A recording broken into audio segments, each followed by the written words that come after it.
இந்த தேவாலயத்திற்கு எல்லோரும் வருகிறீர்கள். காலை உணவு சாப்பிட்டீங்களான்னு வந்தவுடன் அவசர உபசரிப்பார்கள்.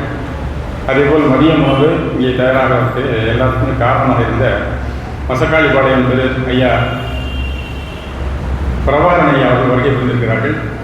அருமையான உரை ஐயா அவர்கள் நிகழ்த்தினார்கள். கோயில்பாளையம் போயிருக்கீங்களா? கோயில்பாளையம் கோயம்புத்தூர் டிஸ்ட்ரிக்டில் கோயில்பாளையம் என்று கோயம்புத்தூர்லேருந்து ஒரு 10 கிலோமீட்டருக்குள்ளே இருக்கிறது.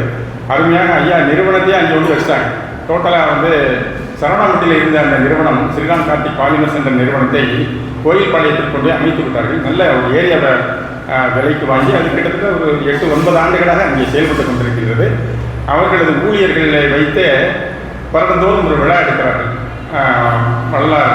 வள்ளலாருக்காக ஒரு விழா சன்மார்க்க பரப்புவதற்காக என்று ஒரு விழா எடுக்கிறார்கள். வரும் 15/12/2024 அன்றைய தேதியிலே அற்புதமான ஒரு விழா அங்கே ஏற்பாடு செய்திருக்கிறார்கள்.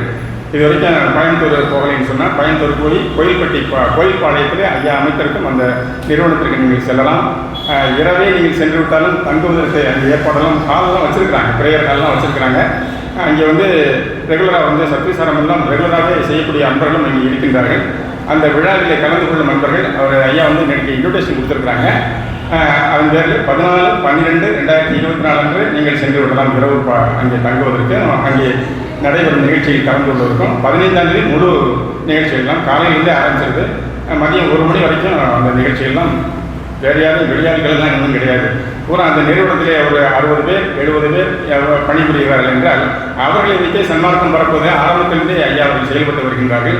அந்த இதில் தன்னுடைய நிறுவனத்திலே பணியும் அனைவரையும் வைத்துக்கொண்டு இந்த அற்புதமான விழாவினை 15/12/2024 அன்று ஐயா அவர்கள் நடத்த இருக்கிறார்கள். கண்டிப்பாக இங்கே மதுரையிலிருந்து ஒரு பெரிய பேட்ச் ஆஃப் பீப்புள் நம்ம அருட்பா ரங்கநாதன் அவர்கள் ஐயா அவர்கள் பின்னாடி ஒரு 10 பேர் சேர்ந்து வருவாங்க. அதே போல் திண்டுக்கல் குரூப் அப்படின்ற மாதிரி அனைவரும் திண்டுக்கல் மட்டும் இல்லை எல்லோரும் தான் ஐயா அவர்கள் அழைக்கின்றார்கள். அந்த வகையிலே அனைவரும் அந்த கோயில்பாளையத்தில் 15/12 நடைபெற இருக்கும் இந்த விழாவுக்கு கண்டிப்பாக செல்ல வேண்டும் என்பதை அவர்கள் சார்பாக கேட்டுக்கொள்வது.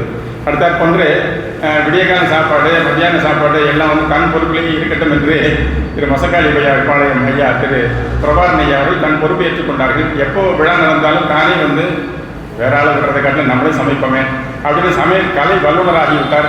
ஆக அந்த வகையிலே அவர்களுக்கு இந்த தயா விளக்கமாலையும் தயவு குரலும் தற்பொழுது வழங்கப்படுகின்றது.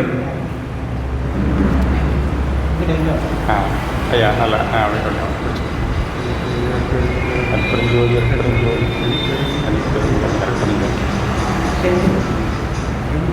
செந்தில் கோவை திரு செந்தில் அவர்கள் ஐயா வருவாங்க. இவங்களுக்கு கண் பார்வை பட்டதனால தான் அந்த ஆலயம் இந்த அளவிற்கு உயர்ந்து இருக்கிறது. அதற்காக யாரையும் குறைபாடாக சொல்லவில்லை, எல்லோரும் இணைந்துதான் செய்திருந்தீர்கள். இருந்தாலும் சாமிக்கு இப்படி ஒரு இடத்த வச்சு அவர்களை இப்படி படுக்க விட்டுருக்காங்களே அப்படின்ட்டு வாங்கியிருக்கேன்.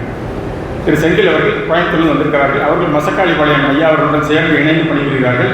அவர்களுக்கு தற்பொழுது புஸ்தகம் வழங்கப்படுகின்றது. சுவாமிகளின் புஸ்தகம் பாதி விலை கிடைக்குது. எல்லாரும் வெளியே போகிறபோது எல்லாரும் ஆளாளுக்கு 1 2 காப்பீஸ் வாங்கிட்டு போங்க. ஒரு புஸ்தகம் 50 ரூபாய்க்கு, ஒரு புஸ்தகம் 100 ரூபாய்க்கு.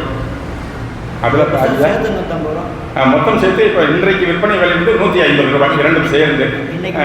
இன்றைக்கு மட்டும்தான், அது நாளைக்கு போனால் கிடைக்காதுங்க, அதனால் பார்த்துங்க. ஏன்னா வெளியே இறங்கினோம்னா ஒரு டீ சாப்பிட்டோம்னா 15 ரூபா வைக்கிறாங்க. இது அருள் விளங்கும் நூல்களை அவர்கள் பரப்பி கொண்டிருக்கின்றார்கள். அந்த வகையிலே இந்த மதியம் அன்னதானத்துக்கு ஐயா அவர்கள் ரெடி பண்ணி விட்டார். விடைகாலம் வந்தவுடனே ஐயா பார்த்தது உள்ளதான் அவரே சமையலில் நேரடியாக ஈடுபடுகிறார் என்பதை சொல்லி அடுத்தபடியாக விஜயராமன் ஐயா அவர்கள் வருகை கொண்டிருக்கிறார்கள். மதுரையில் இருந்து சுவாமிகள் அனுப்பிக் கொண்டார். அவர்கள் தற்பொழுது சன்மார்க்க உரை ஆற்றும்படி அன்புடன் அழைக்கின்றோம். பேசிக்கலாம் ஐயா. அடையில் வேறு யாரும் சொல்லியாச்சு.